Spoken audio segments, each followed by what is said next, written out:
Good afternoon, everyone. When I speak to resident and fellow groups, I get the question very frequently, where do I start?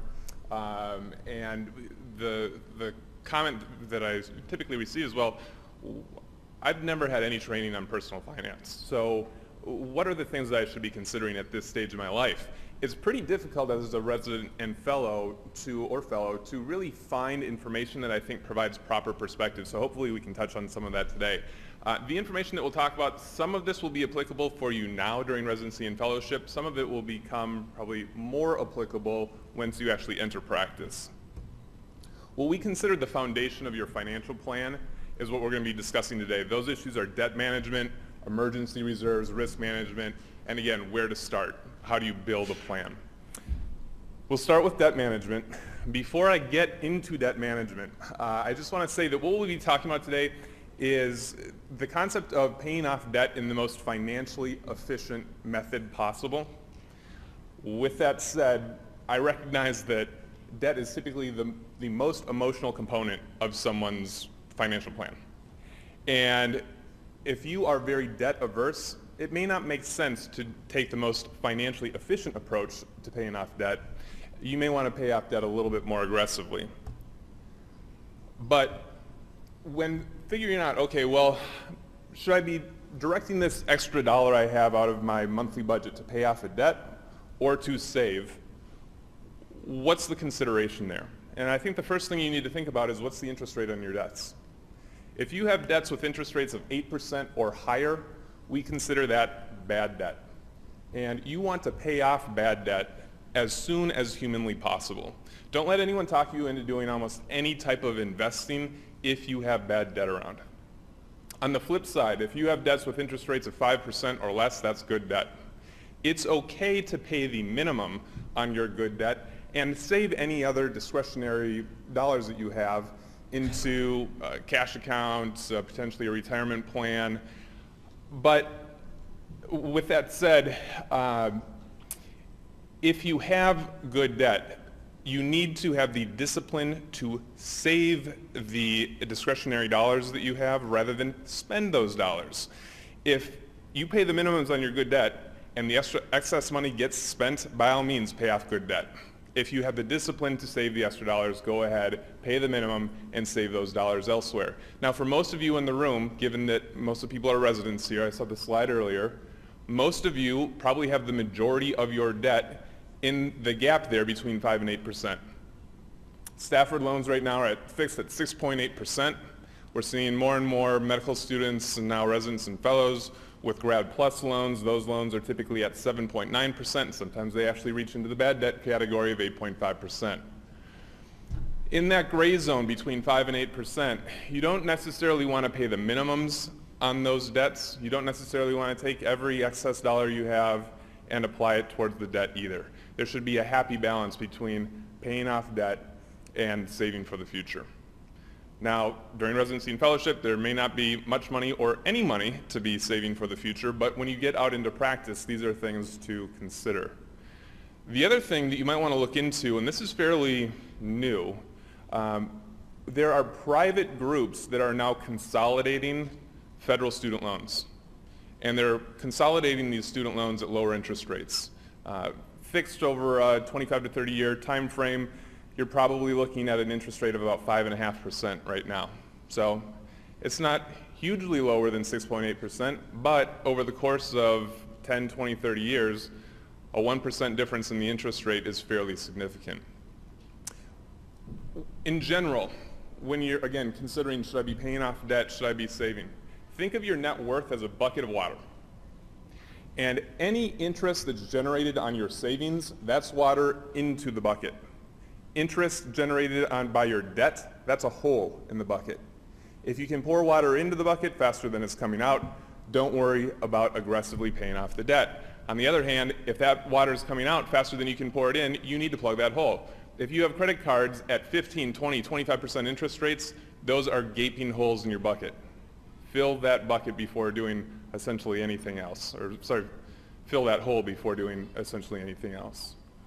If you're wondering where 8% comes from, it comes from historical numbers in the stock market. Stock market it's going to vary quite a bit on a year-to-year basis, day-to-day basis. But over the course of 10, 20, 30 years, the stock market is somewhat reliable. If we use 20 years as our marker for long periods of time, and we look at every 20-year stretch in the stock market going back to the beginning of our markets, so 2013 back 20 years, 2012 back 20 years, 2011 back 20 years, we only have 6 20-year stretches where the average annual return is below 8%. Of those 6 periods, 5 of the 6 have averaged between 6 to 8% each year. The absolute worst 20-year return for a properly diversified stock portfolio, it's the key, properly diversified stock portfolio, but the absolute worst average return is 4.42%. That includes the entire Great Depression. So it's a pretty significant outlier.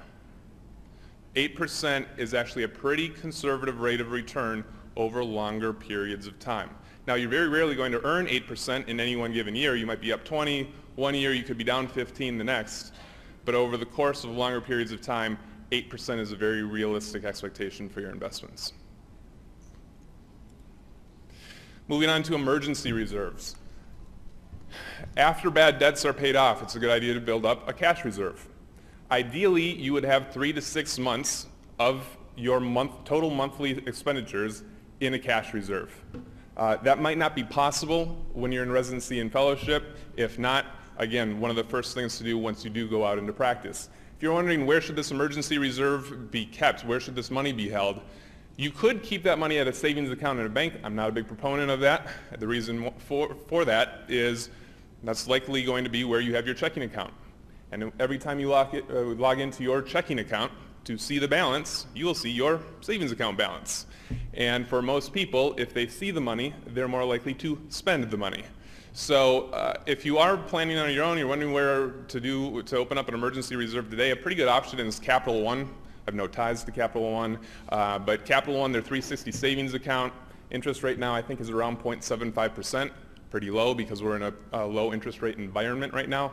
But the interest rate on the savings account at your large bank is probably 0.01%. So although low, much better than the alternative options. Also, if you're saving for any significant goal, and that goal is within a 2-year time frame of when you start saving for the goal, that money should not be invested. You do not have a long enough time frame. Don't allow anyone to talk you into investing your money in such a short time frame. That money should also end up in this cash reserve bucket. Risk management. These are the big risk management issues to be considering at this point in time: disability insurance, life insurance, auto insurance, renters, homeowners, and umbrella coverage. I'm going to spend a little bit of time on disability insurance here because I think at best there's misinformation spread to residents and fellows about disability insurance, and at the worst there's some disinformation that's spread. The big thing that you need to consider is which carriers will protect you for your specialty. Meaning, if you cannot practice, these carriers will pay your full disability benefit even if you end up working in a different area of medicine or you teach, consult, or do something completely unrelated to medicine. If you cannot practice, these carriers will pay your monthly benefit. As residents and fellows, you're eligible for $5,000 per month in coverage. The important thing during residency and fellowship, in my opinion, is not that initial benefit. The reason to get disability insurance is because you can build in a pool of additional coverage so that when your income increases when you go out into practice, you do not need to go through any of the medical testing. The medical testing is pretty extensive. You will fill out an application. The carrier will ask you anything and everything about your medical history. Then they will send an examiner to your home. They will do measurements, height, weight, and blood pressure. Then they will take blood and urine samples. Then they follow up with a phone call and they ask you the same medical questions again to make sure that you're providing consistent answers in the phone interview and the original application. That information goes off to the insurance company. If everything looks okay, they will approve the policy. You can put that policy into effect. But with this pool of additional coverage, again, as your income increases, you do not need to disclose anything about your medical history after the fact. I've had plenty of scenarios where people have purchased coverage during residency or fellowship, and some sort of health condition has popped up after the fact that would either prevent them from getting coverage or prevent them from getting clean coverage. I'll give you 2 examples. I had a woman, her first year of residency, she couldn't afford the full $5,000 per month disability benefit. She bought a small policy of $1,000. We had a future purchase option of $5,000 per month built in. Her last year of residency, she was diagnosed with cancer. The cancer diagnosis, at best, you are going to have to wait 10 years before you'll be able to obtain a disability insurance policy.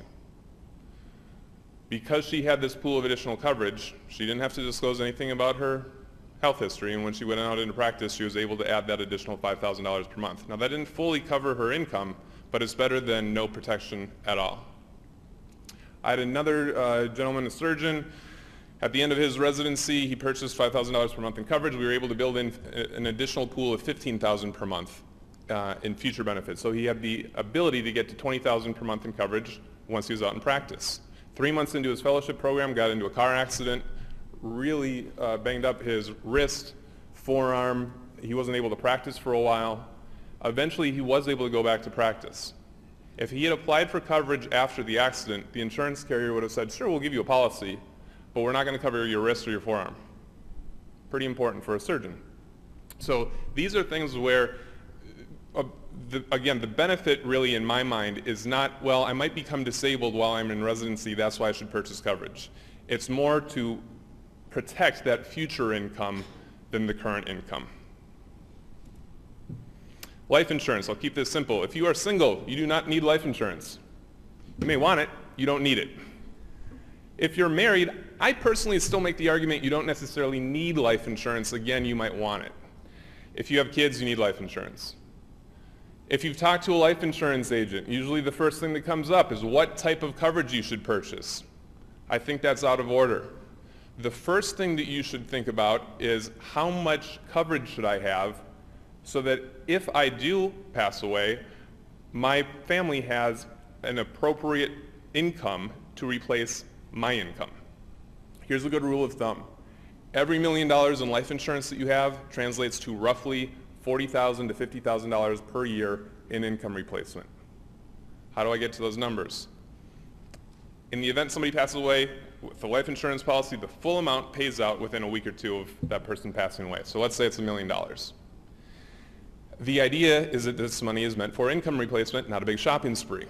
So given that, we've got some constraints with how that money would be invested. The money would have to be invested fairly conservatively. A 4 to 5% rate of return is realistic. 4 to 5% of $1 million, $40,000 to $50,000. When you factor in inflation, that money will last for about 25 years. During residency or fellowship, if you need life insurance, chances are for the vast, vast majority, if not every single one of you, term insurance is the way to go. Permanent insurance might make more sense as a portion of your life insurance coverage down the road. I can't think of a time in 13 years where it's made sense for a resident or fellow. So I'll put a buyer beware tag on that at this point of your lives. Auto, homeowners, and umbrella coverage. This is something that oftentimes gets overlooked, but a very important issue. I think most physicians recognize that asset protection is an important issue. Now, residents and fellows typically tell me, I'm not concerned about asset protection. I don't have any assets to protect. If I get sued, I don't really have any money at this point, so I'm happy to give my student loans away, but that's about all that I have to my name. Here's the issue. If you get sued in most states, the person that is suing you has 3 years to file a lawsuit from the date of an incident. I actually make the argument that physicians are at greater risk due to a car accident than professional issues.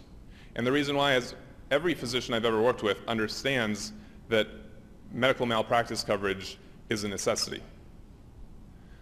But most people that I work with have no idea what the liability limits are on their auto insurance policy, their homeowner's policy, or a renter's policy. Let's look at auto insurance. The real value of an auto insurance policy is not the replacement value for the car if you get into a car accident. I don't care how nice your car is. $60,000, $80,000, $100,000. If you total that car and you got $0 back from the insurance company, that's not going to change your financial future. But if you get into a car accident and you are sued and found liable for that car accident, and the judgment against you is $1 million, and you only have $100,000 in liability coverage, that's going to be tough to come back from. Again, residents and fellows will say, well, I don't have $900,000, so what's the problem? One of the things that could happen, depending on the state that you live in, is a judge could say, that's all right, you don't have the money today.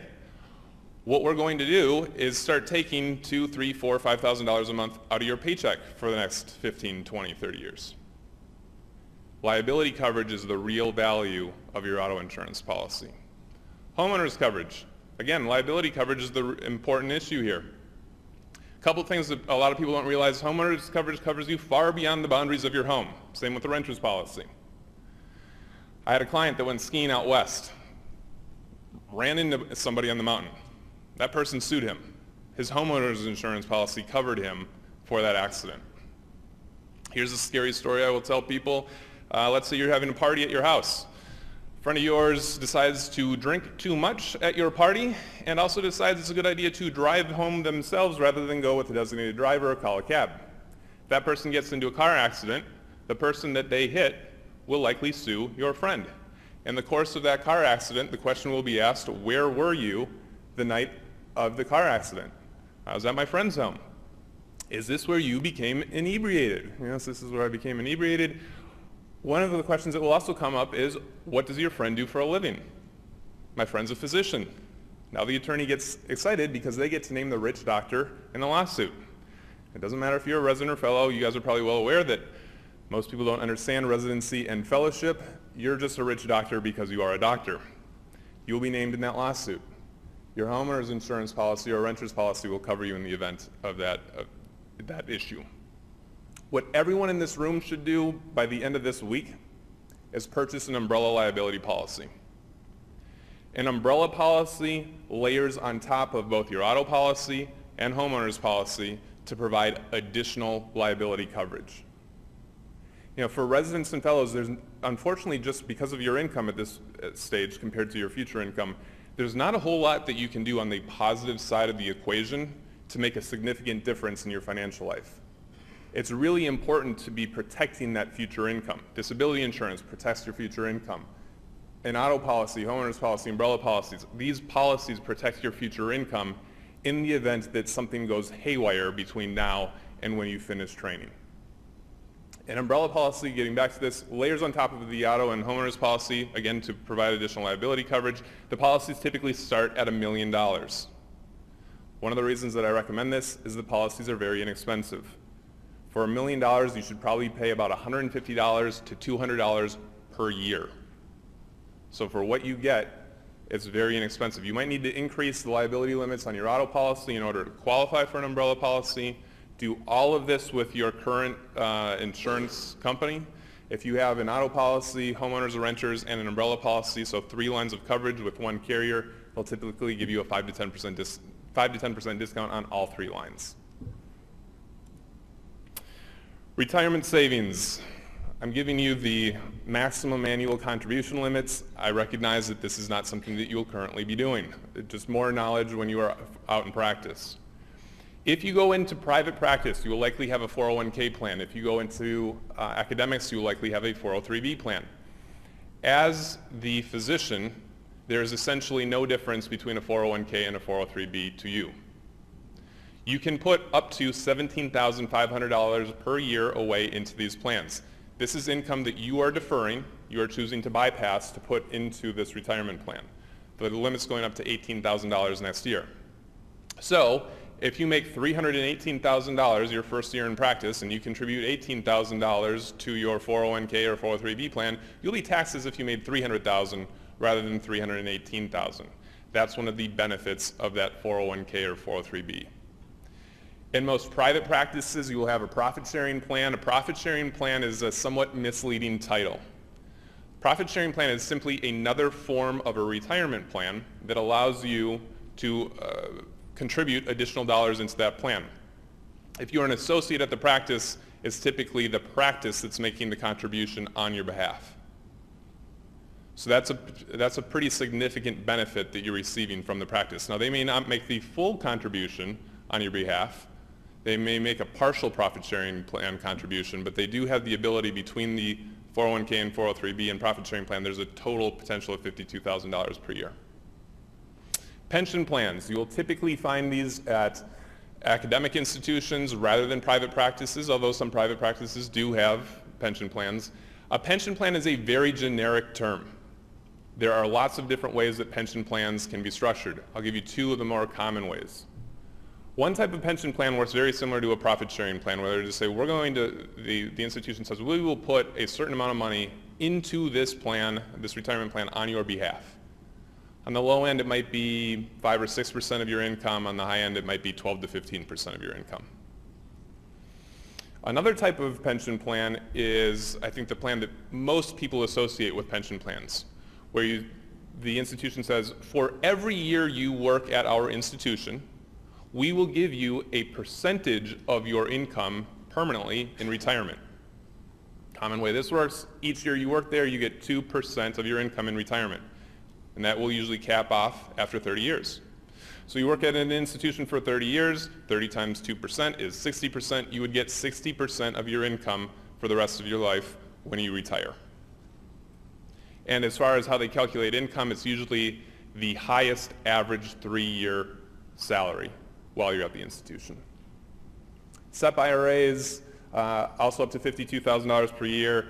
We don't see SEP IRAs commonly in radiology. Simple IRAs, again, don't normally see these in radiology. Sample starting steps.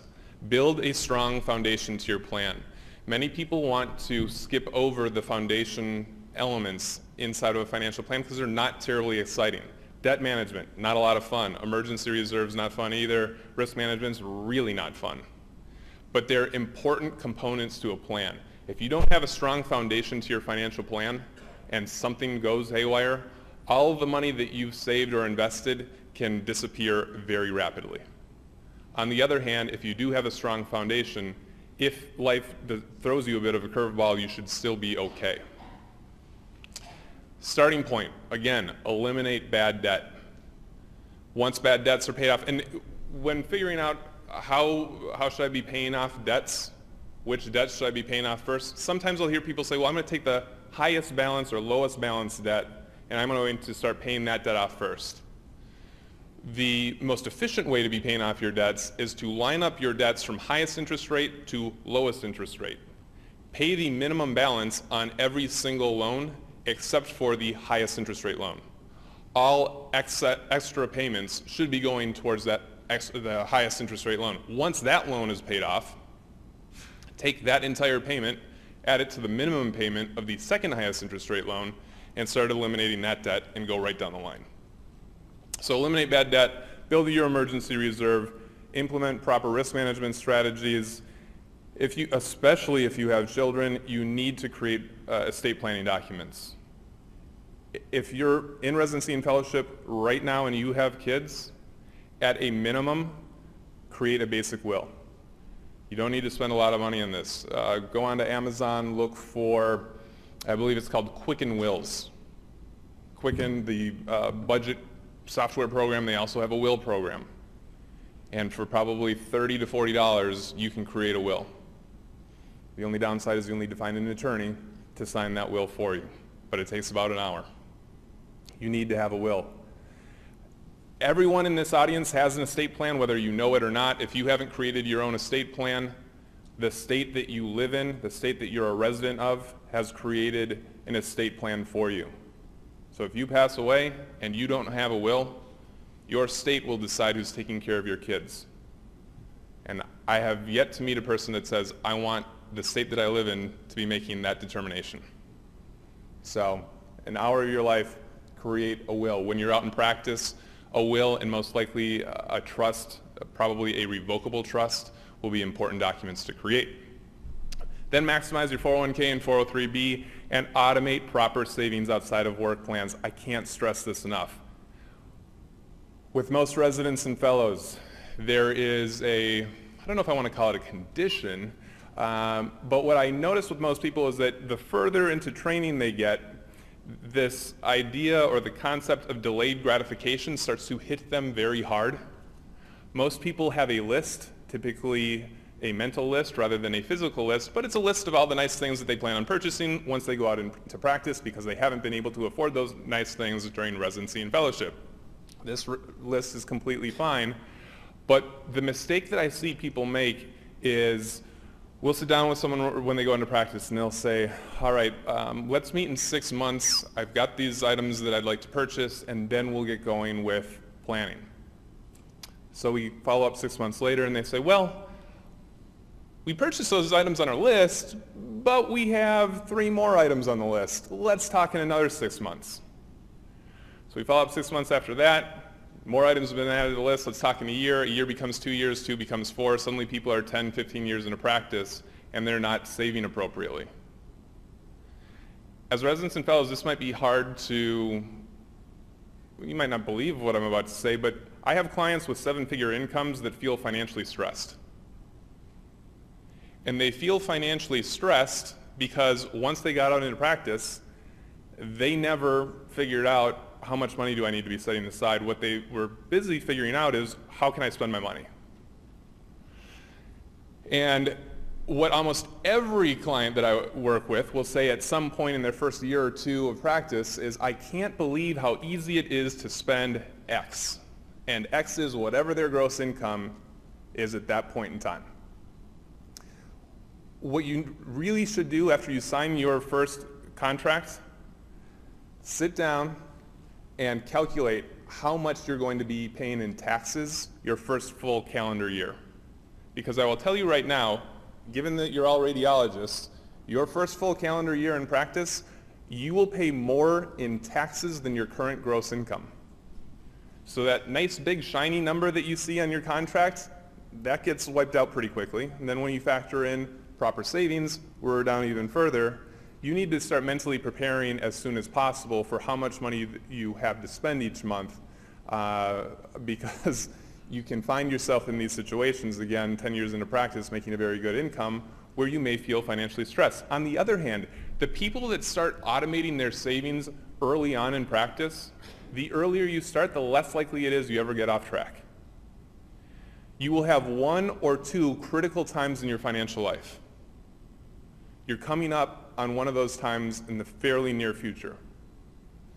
For all of you in the room, the most critical time in your financial life, in my opinion, is when you transition from training. Since you're radiologists, you're probably all doing a fellowship. So when you transition from fellowship into practice. The reason I say that, you're not yet used to spending that higher income. It's the easiest time to get on track because of that. Cut out a certain percentage of that income, never spend it, and you'll never miss what you aren't spending now. But if you're 10 years into practice and you're used to spending 100% of your income, and now you need to catch up for your retirement savings, it gets really difficult to start cutting out all those nice things in your life because now they don't feel like additional items, they don't feel like discretionary items, they feel like necessities to you. That's my soapbox. Okay, common mistakes. Far and away, the biggest mistake I see people make with their finances is overbuying on a home. I have other items on the list. They're distant items compared to number 1. There's a difference between having enough money to pay for a home and being able to afford a home. And if you understand the difference, that will go a very long way. You may make enough money to pay for a home that's 4 or 5 times your gross income, but you will have very little money left over to enjoy your lives today and save appropriately for the future. A pretty good rule of thumb, if you can keep the purchase price of your home to 2 times your gross income, you should have plenty of money left over to save for the future and also enjoy today. Now, if you're in Boston, if you're in San Francisco, New York, there are parts of the country where that is almost impossible to do, 2 times your gross income. So then there needs to be a bit of a compromise. But really be careful when you buy that first home.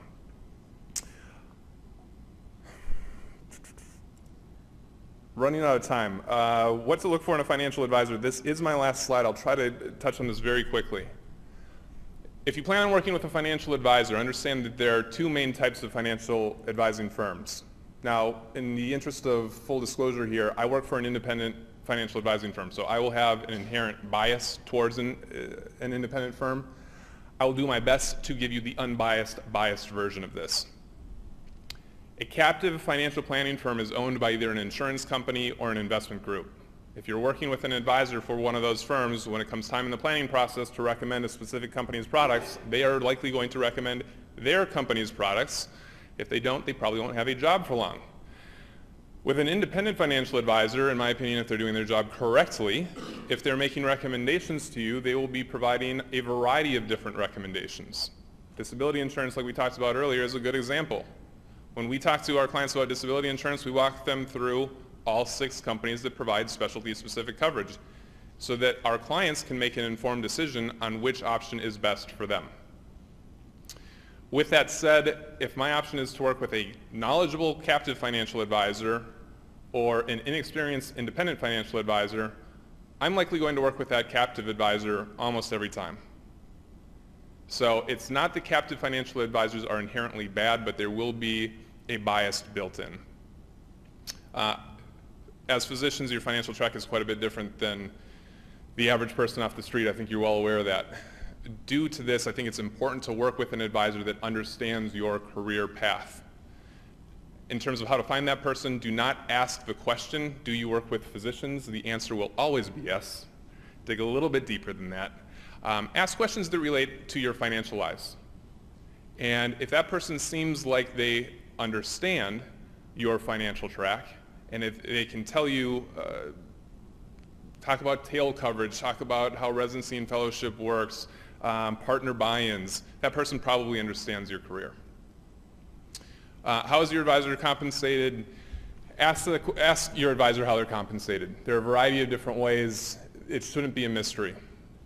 If you're feeling like the person is not giving you an honest answer, I probably would move on to another financial advisor. There's no reason for that advisor to hide their compensation. It's a very straightforward process. So we've gone 2 minutes over. I apologize. Are we Q&A? Or? Probably have time for it. Okay. Thank you.